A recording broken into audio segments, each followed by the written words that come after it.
Stephen Ham from Staccato in Hobart. Today I want to look at times, and times in fencing using Aristotle's concept of time. Time comes in packets. We have a tempo or many tempi. And Manciolino in 1531 wrote, "It is necessary to develop the knowledge of tempi, without which your fencing will remain imperfect." Now I want to look specifically at what George Silver said about true and false times. I've talked about this before, but I specifically want to look at what makes a false time. Let's start with what Silver said. He said, "Whatsoever is done with the foot or feet before the hand is false. So if we move the foot before the hand, that creates a false time." It would seem to be very simple. However, let's look at this in practice. If every movement we make has to be done moving the hand before we move the foot, what does that look like?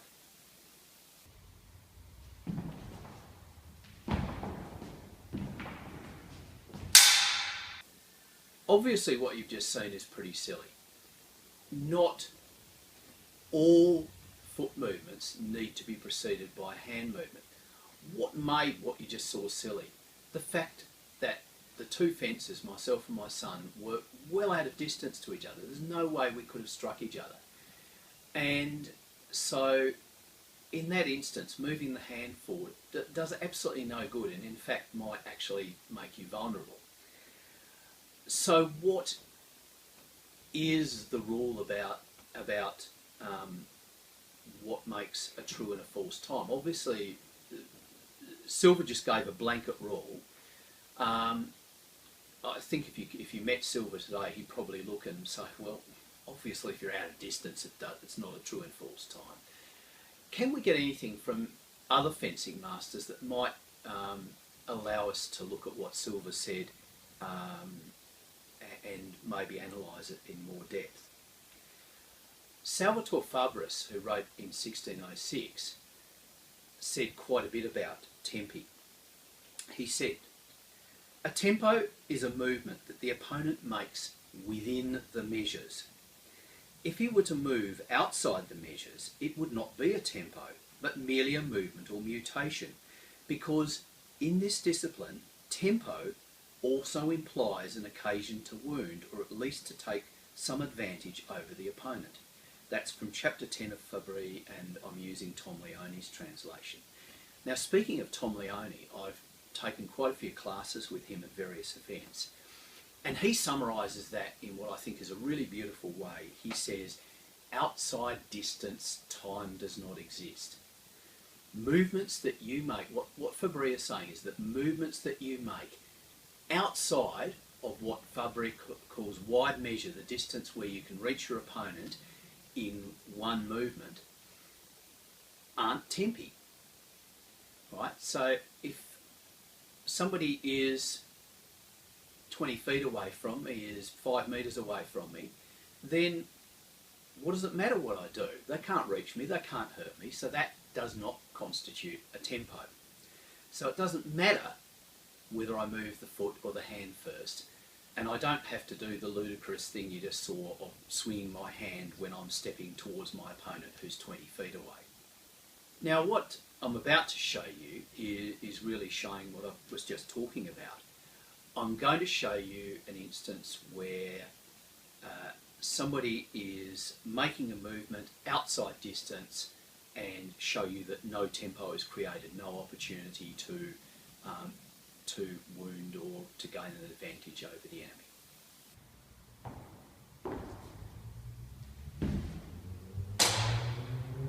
So we've seen that if you're entirely out of distance, tempi don't exist, right?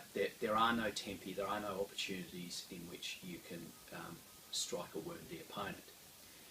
What about that grey area where you are entering wide, what the Italians call wide measure and what Silver calls the first distance, where you're coming into the distance where you can from there strike your opponent with a 1 foot movement?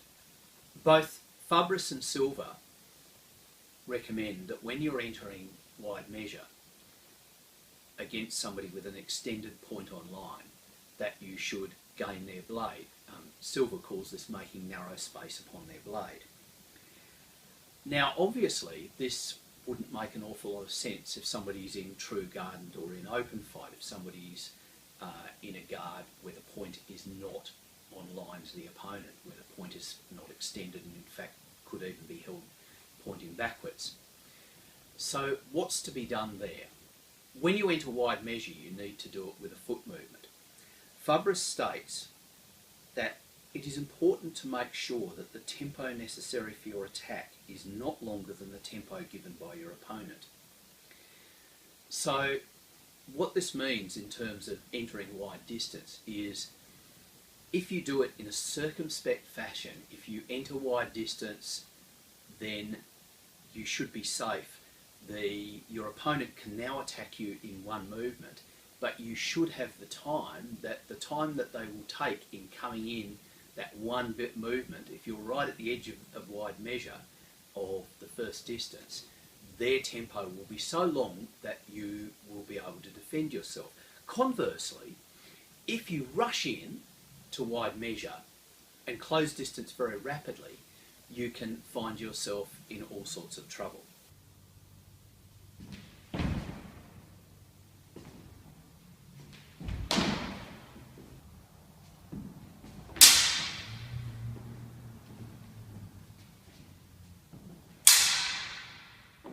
So movements that occur entirely outside of wide measure, Silver's first distance, aren't tempi, and movements where you enter wide measure are tempi, but are generally safe because the tempo used by an opponent to attack you as you enter wide measure is so long that your tempo in defending yourself will be shorter and you should have no difficulty in defending yourself. Having said that, when you take a step forward into wide measure, you are creating a tempo, but a long one which you can defend yourself in. It has been argued that in stepping forward you're in a false time, but because you can use this to create an advantage, that in some instances creating a false time can be advantageous, and that ergo Silver was wrong. Now I want to show that this is flawed, and I want to look at two ways in which this can happen. Firstly, let's look at people who are greatly different in height. What you're about to see is myself and one of my students, Bennett McComish, and he's about 5 or 6 inches taller than me, and he typically fences with a blade that's 2 inches longer than mine. Now, what I'm going to show you is that if he gets to a point where he can attack me in one motion, he gets to his wide measure, he won't then be in my wide measure. I won't be able to, if I attack him, I'll still be, I won't be able to hit him. So I'm not in wide measure when he is.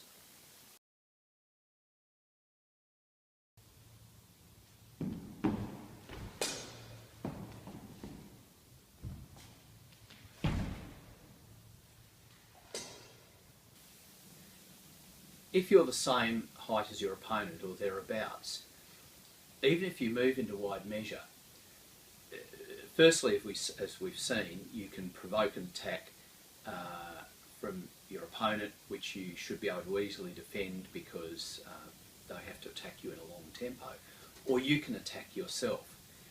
And if you move into wide measure and then immediately attack, you stand a very good chance of provoking your opponent into doing either an early parry, which you can then move around using a second intention attack, or you can provoke them into a counter attack, which you can then deal with appropriately, as you'll see in these examples.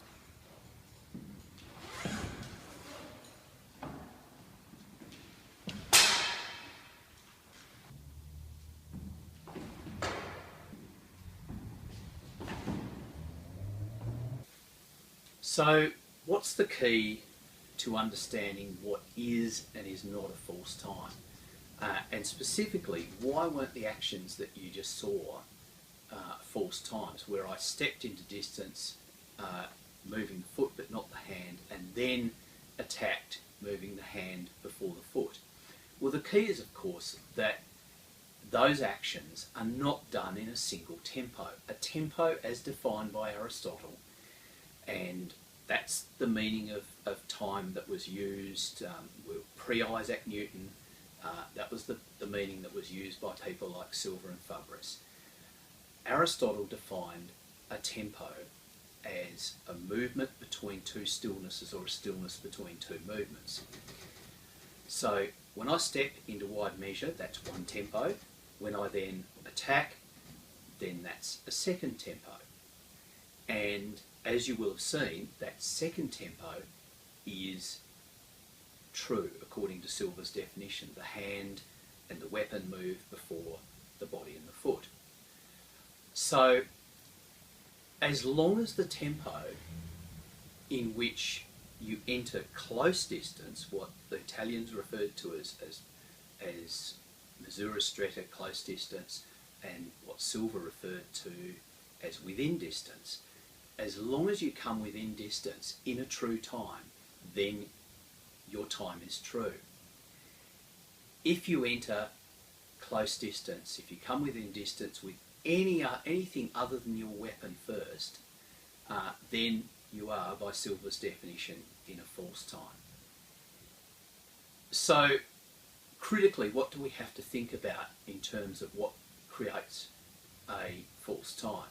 Firstly, Fabris's definition that it's only a time when there's the capacity to wound your opponent, or for your opponent to wound you, is critical. If that doesn't exist, then it's not a tempo, and therefore not only is it not a false time, it's not a time at all. And it really does boil down to the golden rule of fencing, that when you close distance with your opponent, you need to create a threat before you create a target. If you create a target before you've created a threat, then you should expect to get hit. If you're well outside distance, you can neither create a threat nor a target. So therefore, you're not acting in a tempo. So, do you need to understand this defence well? Well, yes and no. You don't need to understand it intellectually, although having it explained certainly can't hurt and certainly will help with your understanding. But really, what needs to understand is your body. Your body needs to instinctively know, are you creating a threat before you're creating a target? Are you creating a target before you're creating a threat, i.e. moving in a false time? Are you coming within distance with something that can get hit before you create a threat that your opponent has to deal with? If you understand that, then, as Manciolino said, it is necessary to develop the knowledge of tempi, without which your fencing will remain imperfect. If you understand tempi, your fencing will be better than if you don't. Thanks for watching.